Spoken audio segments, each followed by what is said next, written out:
Welcome to yes news. ముందుగా headlines. Revenue శాఖపై అధికారులను ఆరా తీసిన సీఎం.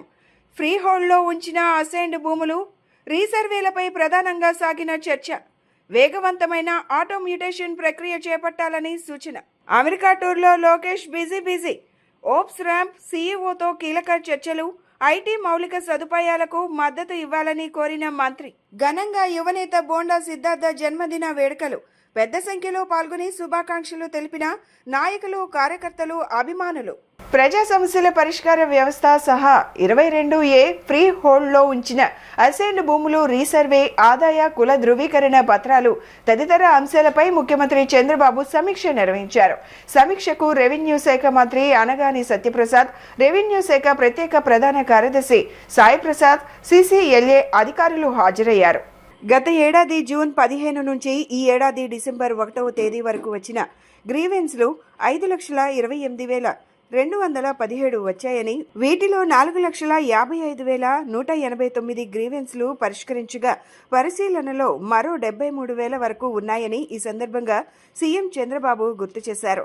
పాలనా సంస్కరణలతో వేగవంతమైన ఆటో మ్యూటేషన్ ప్రక్రియ చేపట్టాలని సూచించారు.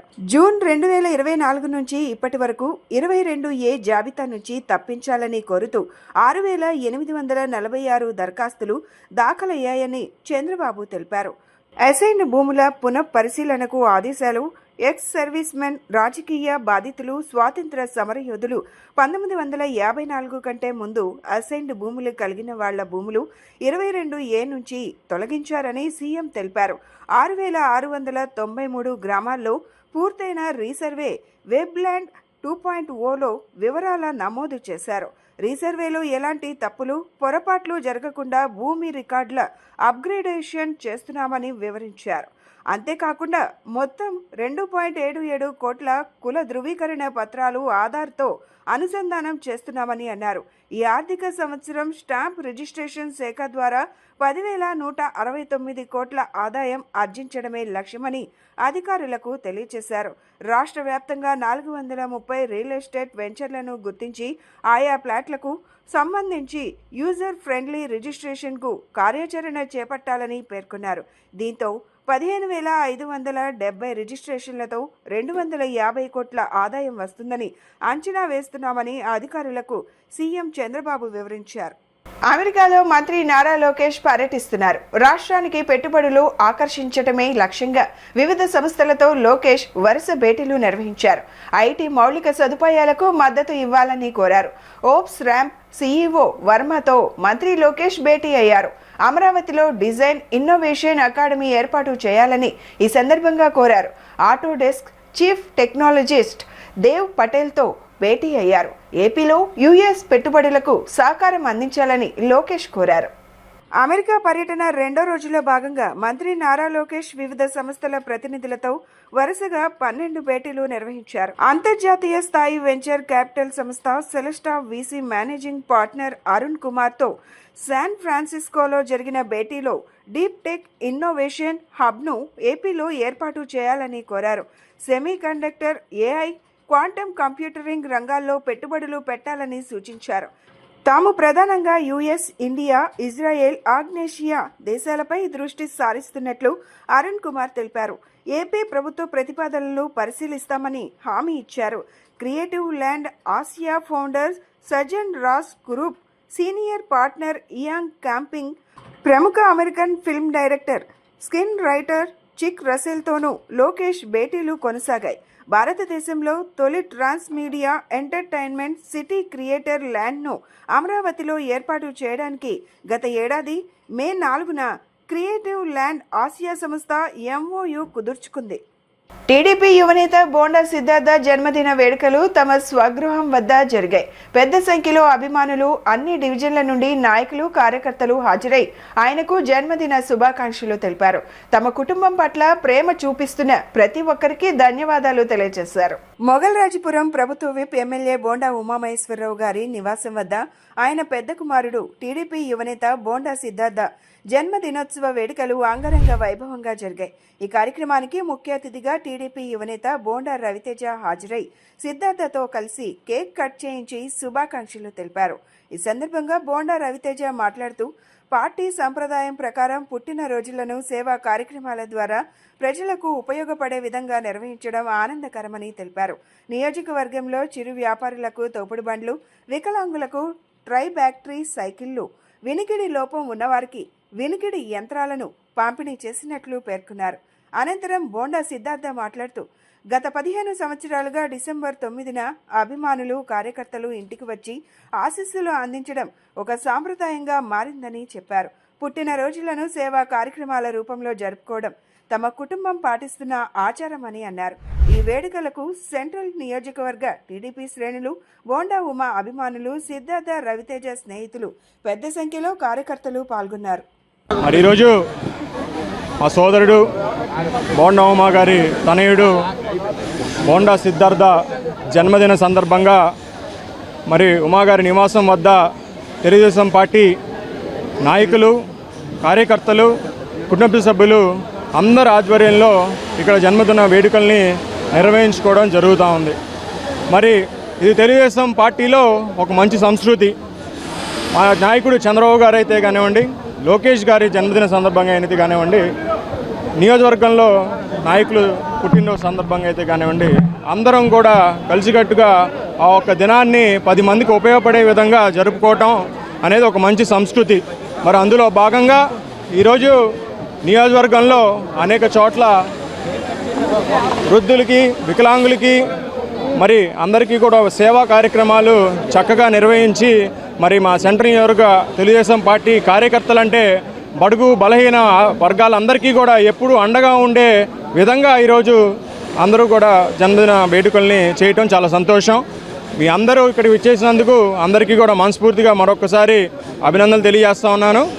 మరి రానున్న రోజుల్లో మంచి ఆయుర ఆరోగ్యాలతో, అష్టైశ్వర్యాలతో చక్కగా ఇలాంటి పుట్టినరోజు మరెన్నో జరుపుకోవాలని చెప్పి బోండా సిద్ధుకి మరొక్కసారి జన్మదిన శుభాకాంక్షలు తెలియజేసుకుంటా ఉన్నాను. 9వ తారీఖు ఏదైతే ఈరోజు గత 15 సంవత్సరాలుగా ప్రతి సంవత్సరం ఈ డేట్ నాడు నా పుట్టినరోజు సందర్భంగా వందల మంది కార్యకర్తలు, అభిమానులు, ఏదైతే మాతో పాటు ఎన్నో సంవత్సరాలుగా ప్రయాణిస్తున్నటువంటి అనుచరులు అందరూ కూడా ఈ సంవత్సరం అలాగే ప్రతి సంవత్సరం కూడా రావటం, మా ఇంటి దగ్గరికి వచ్చి నా జన్మదిన సందర్భంగా వాళ్ళ ఆశీర్వాదాలు ఇవ్వటం, ఈ అభిమానం అనేది ఎప్పటికీ కూడా మా కుటుంబం అందరినీ గుర్తుపెట్టుకుంటుందని సందర్భంగా చెప్తూ చాలా సంతోషంగా ఉంది.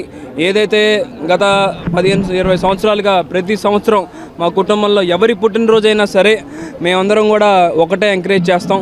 సేవా కార్యక్రమాలు అనేవి నియోజకవర్గ వారీగా మొత్తం కూడా చేయాలా, ఎక్కడైతే వికలాంగులకు కానీ, వృద్ధులకు కానీ అవసరంలో ఉన్నటువంటి వాళ్ళందరికీ కూడా ఏదో ఒక తగిన సాయం చేయాలి అనే ఒక మంచి ఆలోచనతో ఈ ఒక సాంప్రదాయాన్ని ఇక్కడ విజయవాడ సెంట్రల్ నియోజకవర్గంలో తీసుకొచ్చి ప్రతి డివిజన్లో కూడా ఈ ఒక కార్యక్రమాలు నిర్వహించుకోవడం, మా నలుగురిలో ఎవరి పుట్టినరోజైనా సరే అదే విధంగా చేయాలి అనే ఒక మంచి ఆలోచనని ప్రజల్లోకి చాలా బలంగా తీసుకెళ్ళాం.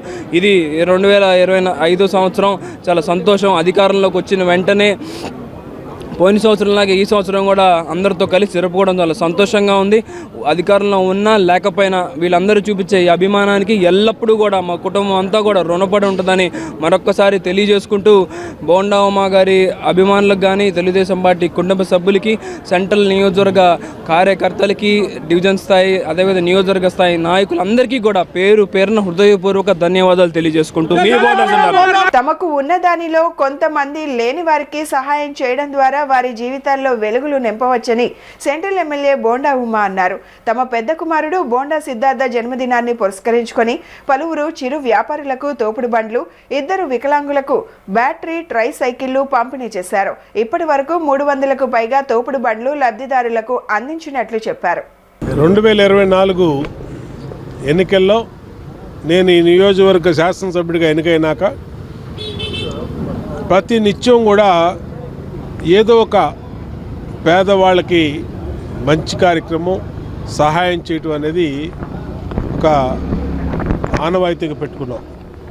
ప్రతి వారం చిరు వ్యాపారులకి తోపుడు బళ్ళు, టిఫిన్ బళ్ళు, అలాగే కుల వృత్తులు చేసుకునే మా రజక సోదరులకి ఇస్త్రీ బళ్ళు ఇస్తూ ఉన్నాం.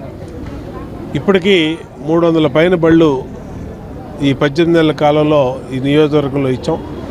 ఈరోజు మా పెద్ద కుమారుడు సిద్ధార్థ పుట్టినరోజు సందర్భంగా మరి టిఫిన్ బళ్ళు 10 బళ్ళు నియోజకవర్గంలోని ఎవరైతే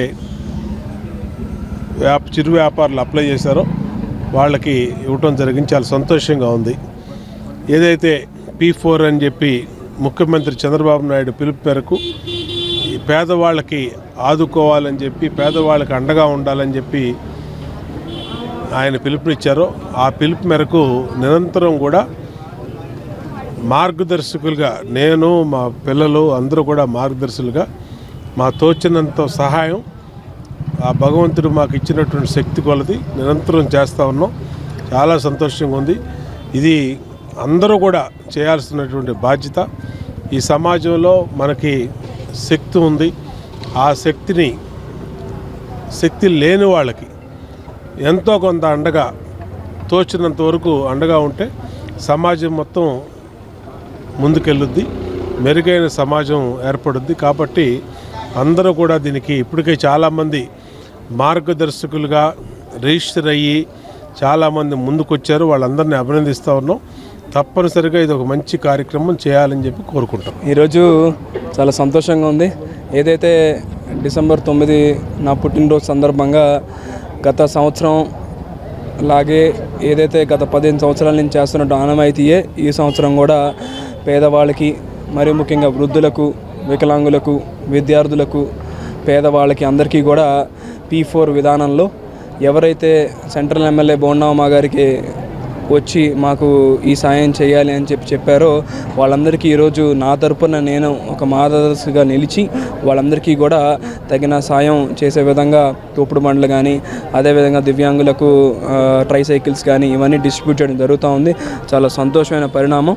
ఏదైతే ఇందాక ఉమా గారు చెప్పినట్టు ఆయన గెలిచినప్పటి నుంచి కూడా కాకుండా గతంలో ఆయన 2014 నుంచి గెలిచినప్పుడు కానీ ఇప్పుడు కానీ ప్రతి బర్త్డే రోజున ఏదో ఒక సేవా మార్గంలో ముందుకెళ్ళాలని, దాని ద్వారా ఎన్నో మంది యువకులకు ఒక మెసేజ్ ఓరియంటెడ్గా మనం ఇవ్వాలి అన్న ఒక ఆలోచనతో ఈ విధంగా కొనసాగడం జరుగుతూ ఉంది. ప్రతి ఒక్కరికి, మా ఫ్రెండ్స్కి కానీ లేకపోతే మా కార్యకర్తలకు కానీ వాళ్ళకు కూడా మేము తెలియజేసేది ఒకటే, మీ పుట్టినరోజుల నాడు కానీ లేకపోతే మీ మ్యారేజ్ యానివర్సరీ ఏమైనా సరే మీ లైఫ్లో గుర్తుండిపోయే రోజుల్లో ఈ P4 విధానంలో మీరందరూ కూడా మార్గదర్శులుగా నిలిచి పేదవాడికి, అదేవిధంగా సొసైటీకి ఒక బెనిఫిట్ చేసే విధంగా చేయవలసిందిగా ప్రతి ఒక్కరు తెలియజేస్తూ ఈరోజు నా పుట్టినరోజు సందర్భంగా సెంట్రల్ నియోజకవర్గం వ్యాప్తంగా ఉన్నటువంటి 21 డివిజన్లో కూడా పూర్తి స్థాయిలో సేవా కార్యక్రమాలు చేస్తున్నటువంటి మా అభిమానులకి, కార్యకర్తలకి అందరికీ కూడా పేరు పేరున హృదయపూర్వక ధన్యవాదాలు తెలియజేస్తాను. ఐటీడీపీ ఆధ్వర్యంలో యువ నాయకుడు బోండా సిద్ధార్థ జన్మదినాన్ని పురస్కరించుకొని జింకానా గ్రౌండ్ సమీపంలో పేదలకు అన్నదాన కార్యక్రమం నిర్వహించారు.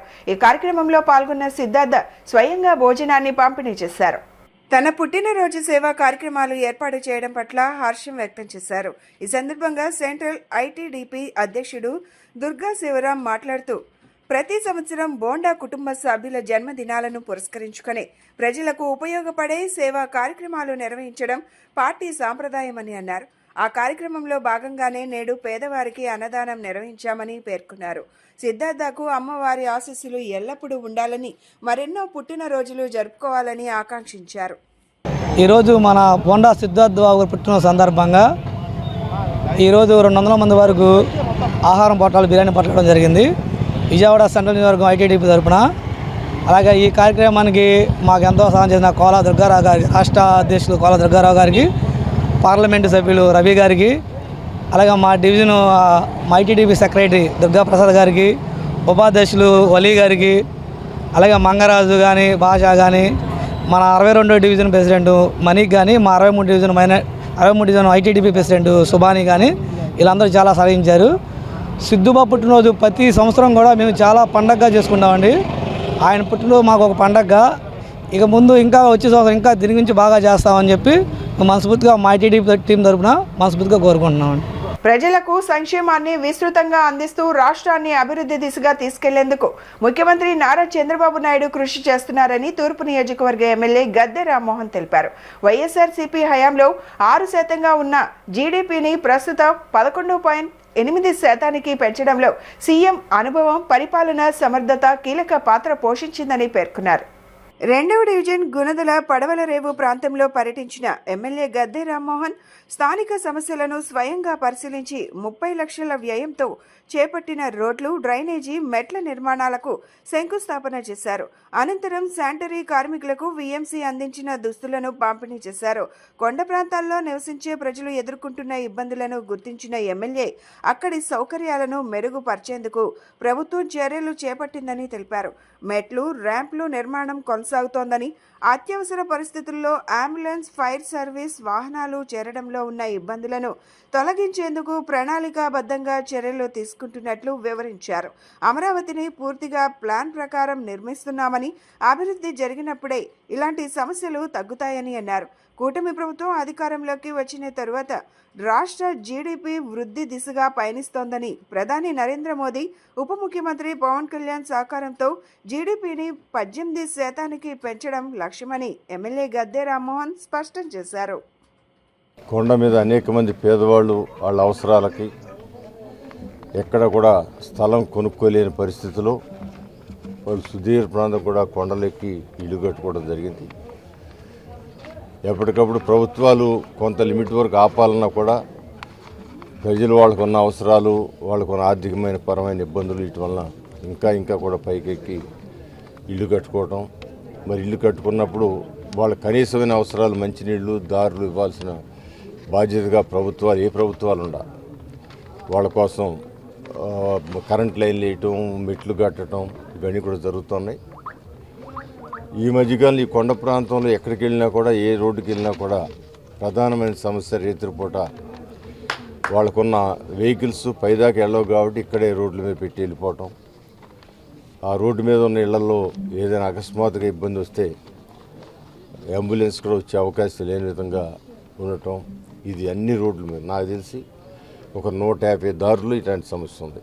ఈ కొండ చుట్టూ తీసుకుంటే, ఈ 4 డివిజన్లు చూసుకుంటే 150 పైగా దారులు ఉన్నాయి. అది ఆ సమస్యకి పరిష్కారం ఎంత ఆలోచించినా కూడా కనపడలేదు. వాళ్ళ ఆవేదన అయితే కరెక్టు, కానీ ఆ సమస్యకు పరిష్కారం చేస్తే వీళ్ళందరినీ ఎక్కడో దూరంగా పెట్టుకుని ఆ బళ్ళ మీద రాను లేరు. సో ఇలాంటి విషయాలు సున్నితమైన విషయాలు. అది ఇక్కడికి అందుకే ప్రతి 20-30 ఏళ్ళకు ఒక కామన్ సైట్ ఉండాలన్నారు. ఆ కామన్ సైట్ ఉంటే ఇట్లాంటి వాటికి అవకాశం ఉంటుంది. అదేవిధంగా ఎప్పుడైనా ఈ వర్షాకాలంలో నీళ్లు నిల్వ ఉంటే దాన్ని తోట కూడా, వర్షాకాలంలో నీళ్ళు నిల్వ ఉంటే ఈ నీళ్ళన్నీ వెళ్ళిపోయి రోడ్డు మీద పడిపోతున్నాయి. ఎందుకంటే కొండ మీద నీళ్లు కదా, నీళ్ళ ప్రాబ్లం లేదు. ఆ నీళ్ళన్నీ వెళ్ళి రోడ్లు పెడితే ఆ రోడ్లన్నీ కూడా మునిగిపోయే పరిస్థితి ఉంది.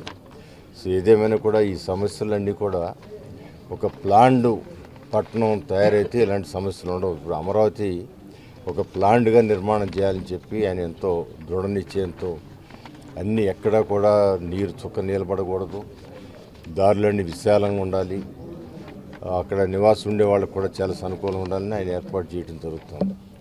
సో ఇది అన్ప్లాన్డ్ టౌన్ పరిస్థితులు బట్టి చేసుకున్నది కాబట్టి దీనికి ఒకసారి ఖచ్చితంగా స్థానికులతో కూడా కూర్చొని ఆలోచించి ఈ సమస్యకు పరిష్కారం కనుక్కుంటాం. మన ఈ మెట్ల నిర్మాణాలు కానీ, రోడ్డు లేకపోతే సీసీ రోడ్లు కానీ ఇవన్నీ కూడా ఇవాళ 29 లక్షలతో ఏర్పాటు చేస్తున్నారు, శంకుస్థాపన చేసాం. ఈ శంకుస్థాపన చేసిన ఆనందం కంటే వాళ్ళ సమస్య ఎక్కువ ఇబ్బందిగా ఉంది. రోడ్లు శంకుస్థాపన, రోడ్లు లేకపోయినా పర్వాలేదు, ఏదో రంగా వెళ్ళగలుగుతాం. కానీ ఇక్కడ నేను వచ్చినప్పుడు కూడా చూశాను, ఒక 2 మనుషులతో దారి కూడా అక్కడ లేదు. 2 మనుషులు కూడా పాస్ అయ్యే అవకాశం లేదు. పేద అనాథ బాలికలు విద్యను అభ్యసించేందుకు తరగతి గదుల నిర్మాణానికి round table India Vijayawada ladies circle నిధుల సేకరణ చేపట్టడం అభినందనీయమని రాష్ట్ర హోంశాఖ మంత్రి వంగలపూడి అనిత పేర్కొన్నారు. సమాజంలో ప్రతి ఒక్కరికి మానవత్వం ఉండాలని, మంచితనం భవిష్యత్తు తరానికి ఎంతో దోహదపడుతుందని ఆమె సూచించారు. ప్రస్తుతం సమాజంలో మానవత్వం తగ్గిపోతోందని, అది ఎంతో ప్రమాదకరమని ఆమె ఆందోళన వ్యక్తం చేశారు. గురునానక్ కాలనీలోని ఎన్ఏసీ కళ్యాణ మండపంలో round table India Vijayawada ladies circle ఆధ్వర్యంలో కోదాడ సమీపంలోని మేళా చెరువు గ్రామం మహాత్మా గాంధీ కస్తూరిబా ప్రభుత్వ పాఠశాలలో 6 తరగతి గదుల నిర్మాణానికి 45 లక్షల రూపాయల నిధుల సేకరణ నిమిత్తం D3 కార్యక్రమాన్ని నిర్వహించారు. ఈ కార్యక్రమానికి రాష్ట్ర హోంశాఖ మంత్రి వంగలపూడి అనిత ముఖ్య అతిథిగా విచ్చేసి జ్యోతి ప్రజ్వలన గావించి అనంతరం కార్యక్రమాన్ని లాంఛనంగా ప్రారంభించారు. ఈ సందర్భంగా ఆమె మహిళా మనులను ఉద్దేశించి మాట్లాడుతూ బాలిక విద్యాభివృద్ధికి round table India ladies circle చేస్తున్న సేవలు ప్రశంసనీయమని కొనియాడారు. బాలికల కోసం తరగతి గదుల నిర్మాణం, టాయిలెట్స్ నిర్మించడం, వారి సంక్షేమం కోసం అనేక సేవా కార్యక్రమాలు చేపట్టడం అభినందనీయమన్నారు. సమాజంలో ప్రతి ఒక్కరికి మానవత్వంతో పాటు సేవాభావం కలిగి ఉండాలన్నారు. ప్రస్తుతం చిన్నపిల్లలపై అనేక అత్యాచారాలు జరుగుతున్నాయని, టెక్నాలజీని నేరాలకు వినియోగిస్తున్నారని, ఇది సమాజంపై దుష్ప్రభావం చూపుతుందన్నారు. అనంతరం మాజీ జడ్పీ చైర్పర్సన్ గద్దె అనురాధ మాట్లాడుతూ round table India Vijayawada ladies circle అనేక సేవా కార్యక్రమాలు చేస్తూ సమాజాభివృద్ధికి తమ వంతు కృషి చేస్తుందని తెలిపారు. లేడీస్ సర్కిల్ను ఆదర్శంగా తీసుకుని ప్రతి ఒక్కరూ సమాజానికి తమ వంతు సహకారం అందించాలని పిలుపునిచ్చారు. అనంతరం round table India Vijayawada ladies circle chairman Alekhya Katragadda మాట్లాడుతూ కోదాడ మండలం మేళ్ల చెరువు గ్రామం మహాత్మాగాంధీ కస్తూరిబా ప్రభుత్వ పాఠశాలను తమ బృందం సందర్శించిందని, ఆ సమయంలో విద్యార్థులంతా చెట్ల కింద కూర్చొని చదువుకుంటున్నారని, ఆ దృశ్యం తమను కలిచివేసిందని తెలిపారు. 6 తరగతి గదుల నిర్మాణానికి 45 లక్షల రూపాయల వ్యయం అవుతుందని అంచనా వేయడం జరిగిందని, D3 కార్యక్రమం ద్వారా నిధులను సేకరించే కార్యక్రమం చేపట్టినట్లు తెలిపారు. ఈ కార్యక్రమంలో round table India Vijayawada circle chairman Mohan Katragadda, doctor Chandana, Sailaja, Naveen, Shanti, ladies circle ప్రతినిధులు పాల్గొన్నారు. 4 ఆడవాళ్ళు ఉంటేనే పట్టుకోలేము. ఇక్కడ ఇంత బ్యూటిఫుల్గా విజయవాడలో ఉన్న అందమైన ఆడవాళ్ళందరూ ఒక చోట చేరితే మాట్లాడడానికి మేము వచ్చినా కూడా వినే దగ్గర మీరు కనిపించట్లే నాకు. విషయం ఏంటంటే ఇంతమంది ఆడవాళ్ళని ఒక దగ్గర చేర్చి వాళ్ళలో ఉన్న ఒక మానవత్వ కోణాన్ని కూడా బయటికి తీసి ఒక మంచి ప్రోగ్రామ్ని ఆర్గనైజ్ చేసినందుకు రౌండ్ టేబుల్ ఇండియా మరియు లేడీస్ సర్కిల్ విజయవాడ వారికి ప్రత్యేకంగా నేను ధన్యవాదాలు తెలియజేసుకుంటూ, ఎప్పుడూ కూడా రాజకీయంగా, అడ్మినిస్ట్రేషన్ పరంగా, నా డిపార్ట్మెంట్ పరంగా నేరస్తులతోనో లేకపోతే క్రిమినల్స్తోనో పోలీసులతోనో లాయర్లతోనో లేదు రాజకీయ నాయకులతోనో ఫుల్గా టైట్ షెడ్యూల్లో ఉన్న మమ్మల్ని ఒక కలర్ఫుల్ 1 అవర్కి కలర్ఫుల్ ప్రపంచంలోకి తీసుకొచ్చినందుకు ప్రత్యేకంగా నేను ధన్యవాదాలు తెలియజేసుకుంటున్నా. ఎందుకంటే మా ప్రొఫెషన్ మీకు చాలా చక్కగా కనిపిస్తుంది, but we're enjoying that profession, we're enjoying the stress, we're enjoying that whatever it may be CBN administration. Ladies circle నుంచి మాట్లాడుతున్నామండి. ఈ ఇయర్కి చైర్మన్ గారు మోహన్ కాట్రగడ్డ, చైర్పర్సన్ అలేఖ్య కాట్రగడ్డ, ఈ ఇయర్కి మేము ఒక కాజ్ తీసుకొచ్చామండి. ఒక స్కూల్ ప్రాజెక్టు, వాళ్ళు ఆర్ఫన్ గర్ల్స్ అనమాట. 6th క్లాస్ అసలు వాళ్ళకి క్లాసెస్ లేవు, చెట్టు కింద కూర్చొని చదువుతున్నారు. అది కోదాడ దగ్గరలో మేము ఫైండ్ అవుట్ చేసి ఆ ప్రాజెక్ట్ శాంక్షన్ చేసుకొని వచ్చి ఒక ఫండ్ రైజింగ్ ఈవెంట్ చేద్దాము. ఆ ప్రాజెక్ట్ చేయాలంటే సుమారు 40-50 లక్షలు అవుతాయండి. అందరూ పుల్ చేయలేం కాబట్టి మేము ఒక ఫండ్ రైజింగ్ ఈవెంట్ విజయవాడలో ఒక ఎంటర్టైన్మెంట్ ప్రోగ్రామ్, ఉమెన్ ప్రోగ్రామ్ చేద్దామని డిసైడ్ అయ్యి ఈ కాజ్ పెట్టుకొని మేము ఫండ్ రైజింగ్ ఈవెంట్ చేయడం జరిగింది. ఇవాళ సుమారు 700-800 మంది మహిళలు విజయవాడలో ఉన్న హౌస్ వైఫ్స్ అందరూ, కిట్టి గ్రూప్స్ అందరూ వచ్చి పార్టిసిపేట్ చేయడం as a chairperson, Vijayawada ladies circle చైర్పర్సన్గా నాకు ఎంతో ఆనందంగా ఉంది. ఏపీలో క్రీడలను, క్రీడాకారులను కేపీ రావు అనే వ్యక్తి నాశనం చేశారని ఆంధ్రప్రదేశ్ కబడ్డీ అసోసియేషన్ కార్యదర్శి యలమంచిలి శ్రీకాంత్ మండిపడ్డారు. గద్దె హరీష్ అనే వ్యక్తిని కేపీ రావు ప్రలోభపెట్టి తనపై ఫిర్యాదు చేయించారని ఆరోపించారు. తాను కోర్టు ఆదేశాల మేరకు ఏపీ కబడ్డీ అసోసియేషన్ సెక్రటరీ అయ్యానని, తనపై వచ్చిన ఆరోపణల విషయంలో ఎటువంటి విచారణకైనా సిద్ధంగా ఉన్నానని స్పష్టం చేశారు. నా మీద కొడాలి పిచ్చేశ్వరరావు, ఇతను మాజీ కబడ్డీ సెక్రటరీ, 25 years బ్యాక్ ఇతన్ని ఏకేఎఫ్ఐ సస్పెండ్ చేయబడ్డాడు.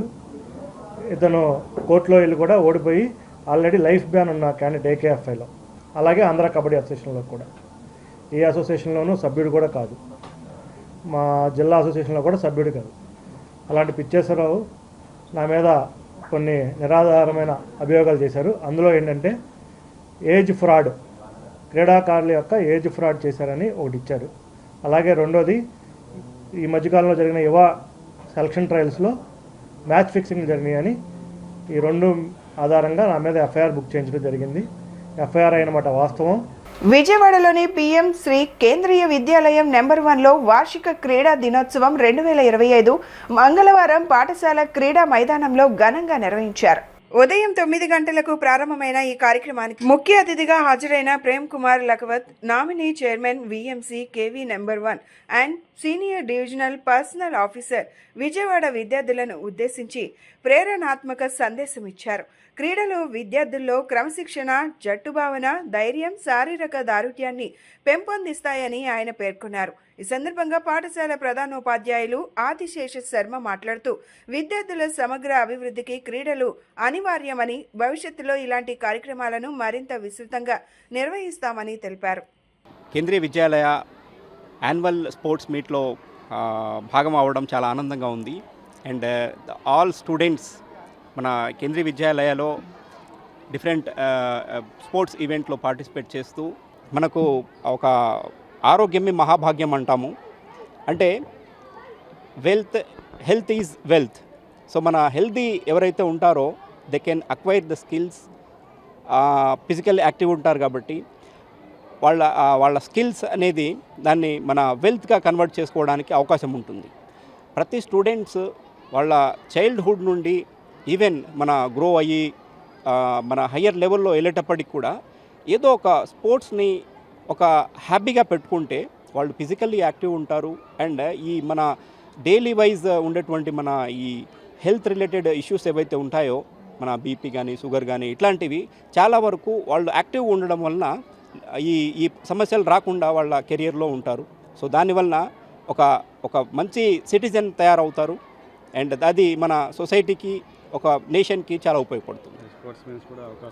స్పోర్ట్స్ మ్యాన్స్ కూడా మన దేశాన్ని ఇంకా నేషనల్ లెవెల్లో, ఇంటర్నేషనల్ లెవెల్లో రిప్రజెంట్ చేసేటువంటి అవకాశం కూడా ఉంది. సూర్యారావుపేటలోని Peddeswara health care centre ENT విభాగంలో ఇటీవల పలు అరుదైన మరియు అత్యంత క్లిష్టమైన శస్త్రచికిత్సలు విజయవంతంగా నిర్వహించబడినట్లు ఆసుపత్రి యాజమాన్యం వెల్లడించారు. సాధారణంగా మహానగరాల్లోని పెద్ద కార్పొరేట్ ఆసుపత్రుల్లో మాత్రమే చేయగలిగే ఈ శస్త్రచికిత్సలను ENT surgeon doctor Pavan Kumar సక్సెస్ఫుల్గా పూర్తి చేశారని వారు పేర్కొన్నారు.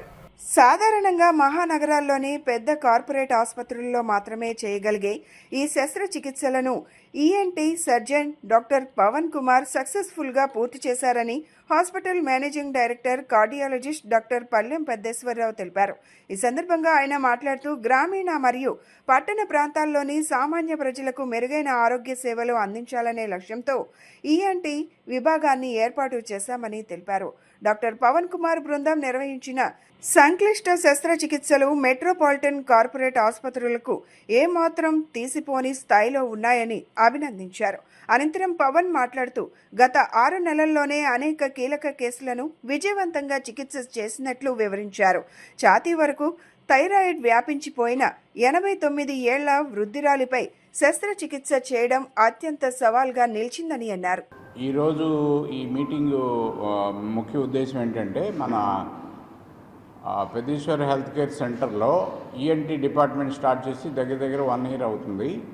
సో డాక్టర్ పవన్ కుమార్ అని మంచి ఈఎన్టీ సర్జను చండీగఢ్లో ట్రైన్ అయ్యి మన దగ్గర మంచి సర్జరీలు, బయట కార్పొరేట్ హాస్పిటల్లో కూడా చేయలేని సర్జరీలు చాలా చేశారు. దాన్ని ప్రజలకి అందుబాటులో తీసుకురావడానికి, తెలియపరచడానికి ఈ మీటింగ్ యొక్క ముఖ్య ఉద్దేశం. ఈ సర్జరీలు అతి తక్కువ కాస్ట్లో, వీలైనంత తక్కువ కాస్ట్లో పేద ప్రజలకు అందుబాటులో తెచ్చే విధంగా మేము చేస్తున్నాము. సో ఈ సర్జరీస్కి ఫైనాన్షియల్గా కూడా సీఎం ఫండ్ నుంచి హెల్ప్ కూడా ఇస్తున్నాము. సో ఇవన్నీ అందుబాటు ఉపయోగించుకోవాలని ప్రజలందరికీ నా తరపున, హాస్పిటల్ తరపున విన్నవిస్తున్నాము. So details of the surgery, ఏమేమి చేశారు, ఎంత పెద్ద సర్జరీసు, దాని ఇంపార్టెన్స్ ఏంటి, అది ఎక్కడెక్కడ చేస్తున్నారు, ఇవన్నీ పవన్ కుమార్ గారు వివరిస్తారు. మనం పెద్దేశ్వర హెల్త్ కేర్ సెంటర్లో డిపార్ట్మెంట్ స్టార్ట్ చేసి సుమారు ఒక 1 year అవుతుంది. ఈ 1 yearలో మనము దాదాపు ఒక 100 పైన సర్జరీలు చేసాము. అందుట్లో ఎంత కాదనుకున్నా మనం ఒక 20 సర్జరీలు కాంప్లికేటెడ్ సర్జరీస్ చేసాం. లాస్ట్ మంత్ మనం ఒక 3 కాంప్లికేటెడ్ సర్జరీస్ చేసాం. అందుట్లో ఒక 89 ఏళ్ళ వయసున్న ఒక పెద్ద ఆమెకి థైరాయిడ్ సర్జరీ చేసాం. అంటే థైరాయిడ్ అంటే అది నార్మల్గా నెక్లోనే ఉంటుంది. ఒక్కొక్కసారి ఏమవుతుందంటే అది నెక్ నుంచి చెస్ట్లోకి దిగుతుంది. ఆ చెస్ట్లోకి దిగిన థైరాయిడ్ని రెట్రోస్టెనల్ థైరాయిడ్ అంటారు. అది ఆల్మోస్ట్ అప్ టు మనకి హార్ట్ వరకు రీచ్ అయింది అనమాట.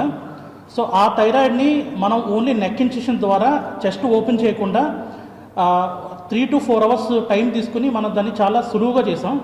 తర్వాత థర్డ్ డేన పేషెంట్ని మనం డిశ్చార్జ్ కూడా చేసాం. ఎటువంటి కాంప్లికేషన్స్ లేవు. వాయిస్ చేంజ్ కానీ తర్వాత పోస్ట్ ఆప్ కాంప్లికేషన్స్ ఏమీ లేకుండా పేషెంట్ డిశ్చార్జ్ జరగడం జరిగింది. అలాగే ఇంకొక పేషెంట్ ఒక 4 years నుంచి సఫర్ అవుతున్నారు. బ్రెయిన్ నుంచి ఒక 1 centimeter లీక్ ఉందన్నమాట. అంటే బ్రెయిన్ ఫ్లూయిడ్ డైరెక్ట్గా లీక్ అవుతూ ఆమెకి గొంతులోకి వెళ్తుంది. సో దాన్ని ఏంటంటే స్కల్ బేస్ డిఫెక్ట్ అంటారు. అది మనకి ఆల్మోస్ట్ 1 centimeter డిఫెక్ట్ని మనం ఎండోస్కోపిక్ ద్వారా ఓపెన్గా అప్రోచ్ లేకుండా కంప్లీట్ ఎండోస్కోపిక్ ద్వారా మనం దాన్ని ఒక 7 layers క్లోజ్ చేసి ఆ సర్జరీ చాలా విజయవంతంగా చేశాము. తన మీద తన కుటుంబం మీద పామర్రు సిఐ వి సుబకర్ కక్షపూరితంగా కేసులు పెట్టి శారీరకంగా మానసికంగా వేధింపులకు గురి చేస్తున్నారని Chirusri Mother Teresa charitable trust founder Mudineni Narimani కార్యదర్శి ముదినేని దుర్గా నాయుడు ఆరోపణలు చేశారు. గత 18 సంవత్సరాలుగా Chirusri Mother Teresa charitable trust ఆధ్వర్యంలో అనేక సేవా కార్యక్రమాలు చేశామని వెల్లడించారు. Chirusri Mother Teresa charitable trust founder Mudineni Narimani కార్యదర్శి ముదినేని దుర్గా నాయుడు ఆధ్వర్యంలో గాంధీనగర్ ప్రెస్ క్లబ్లో మీడియా సమావేశం జరిగింది.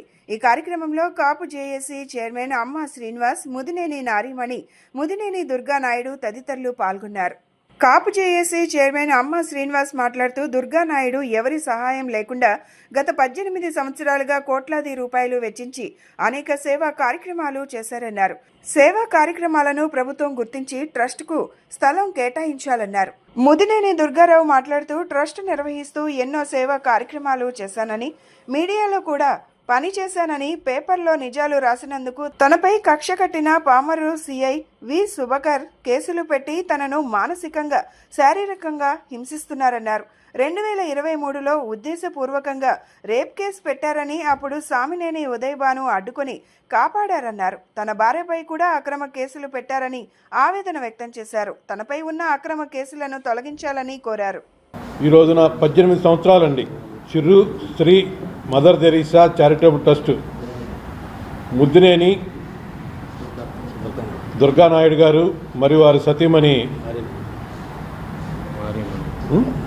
నారీమణి వారి యొక్క ఆధ్వర్యంలో ఇప్పటివరకు 18 సంవత్సరాలు వారు ఎవరిని కూడా ఒక రూపాయి అడక్కోకుండా వాళ్ళు కష్టార్జితంతో వ్యవసాయం చేసుకుంటూ ఈ రోజు వరకు 1 కోటి రూపాయలు చిల్లర వాళ్ళు ఇలా ఎన్నో సేవలు కొన్ని సంవత్సరాల మట్టి చేస్తూ వాళ్ళు ఈ రోజున కుల మతాలకి పార్టీలకు అతీతంగా వారు చేసిన సేవలు అమోఘం. ఎంతోమంది పేద విద్యార్థులకి చదువు కానీ లేదంటే ఆర్థికంగా మానసికంగా వికలాంగులకు కానీ వాళ్ళు ఎన్నో కార్యక్రమాలు చేయటం, పిల్లలకి బట్టలు ఇవ్వటం, పేద విద్యార్థులకి పుస్తకాలు ఇవ్వటం, ఇలా 18 సంవత్సరాల మట్టి వాళ్ళు సేవ చేసుకుంటూ వస్తున్నారు. నిజంగా వారికి శిరసు వంచి నమస్కరిస్తున్నాను. ఈ రోజున ఎన్నో అన్నదానాలు చేశారు.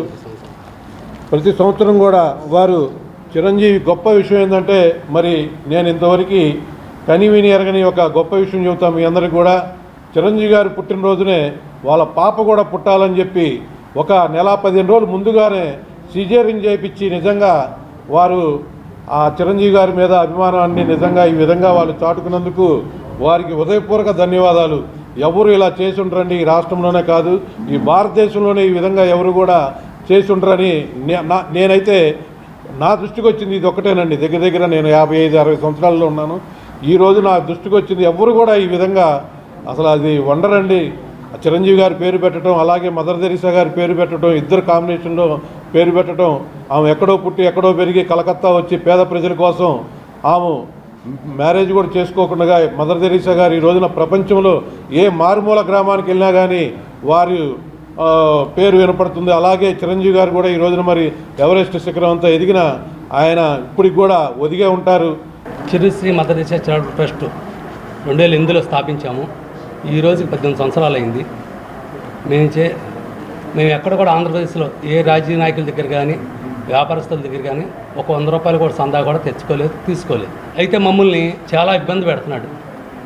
అసలు పెట్టడానికి కారణం ఈ సేవలను చూపించుకుని ప్రతిదీ నా దగ్గర ఎవిడెన్స్ వీడియోలతో సహా ఎవిడెన్స్ ఉండబట్టి మీ ముందుకు వచ్చాను. 2003 సంవత్సరం 2023లో నా మీద పామర్ పోలీస్ స్టేషన్ సిఐ సుభకర్ గారు బలవంతంగా రేప్ కేసు పెట్టించారు. రేప్ కేసు కావాలని కట్టించారు మా మీద. అప్పుడు నేను అజ్ఞాతంలోకి వెళ్ళిపోయి 51 రోజు దాక్కుని బందర్ కోర్టు ద్వారా బెయిల్ తెచ్చుకుని బెయిల్ ద్వారా వచ్చాను. కానీ ఆ రోజు నాకు నిజంగా మమ్మల్ని ఆదుకుంది మా తల్లిదండ్రులు, మా అన్నదమ్ములు కాదు, సామాన్య ఉదయభాను గారు ఆదుకుని ఆయన ఇంట్లో పెట్టుకుని ఒక 15 రోజుల పాటు సామాన్య ఉదయభాను గారు మాకు దేవుళ్ళగా, విమలాభాను గారు నాకు వదిన లాంటిది, అమ్మ లాంటిది. వాళ్ళు దుర్గానాయుడు ప్రాణంలో లేస్తాడు తప్ప మాకు 30 సంవత్సరాల నుంచి తెలుసు. ఏనాడు రూపాయికి ఆశపడ్డు, ఎలాంటి పనులు చేయరు. మీరు రేప్ కేసులు ఇంత కట్టారు. వాళ్ళ పిల్లలు ఈ రోజున ఇద్దరు, ఒక అమ్మాయి బీటెక్ చదువుతుంది, ఒక అమ్మాయి ఎంబీబీఎస్కి వెళ్ళింది. మీరు వాళ్ళ పురుగు ప్రతిష్టలు పోగొట్టారు. వాళ్ళు సూసైడ్లో ఉన్నారు మీరు చేసిన పనులకి. మరి అతని చరిత్ర చూసుకున్నా కూడా ఎలాంటి మచ్చ కూడా లేదు ఇంతవరకు కూడా ఈ 30 సంవత్సరాల చరిత్రలో. ఎందుకు కట్టారని చెప్పి ఆయన ఖండించి 30 రోజుల్లో సామాన్య ఉదయభాను గారు 4 సార్లు ఫోన్ చేసి స్పీకర్ ఆన్ చేసి డైరెక్ట్ పోరాటం చేశారు. బులెటిన్ ముగించే ముందు హెడ్లైన్స్ మరొకసారి. రెవెన్యూ శాఖపై అధికారులను ఆరా తీసిన సీఎం. ఫ్రీ హోల్డ్లో ఉంచిన అసైన్డ్ భూములు, రీసర్వేలపై ప్రధానంగా సాగిన చర్చ. వేగవంతమైన ఆటోమ్యూటేషన్ ప్రక్రియ చేపట్టాలని సూచన. అమెరికా టూర్లో లోకేష్ బిజీ. ఓప్స్ ర్యాంప్ సీఈఓతో కీలక చర్చలు. ఐటీ మౌలిక సదుపాయాలకు మద్దతు ఇవ్వాలని కోరిన మంత్రి. ఘనంగా యువనేత బోండా సిద్ధార్థ జన్మదిన వేడుకలు. పెద్ద సంఖ్యలో పాల్గొని శుభాకాంక్షలు తెలిపిన నాయకులు, కార్యకర్తలు, అభిమానులు. ఇవి ఈనాటి bulletin updates. Keep watching yes news.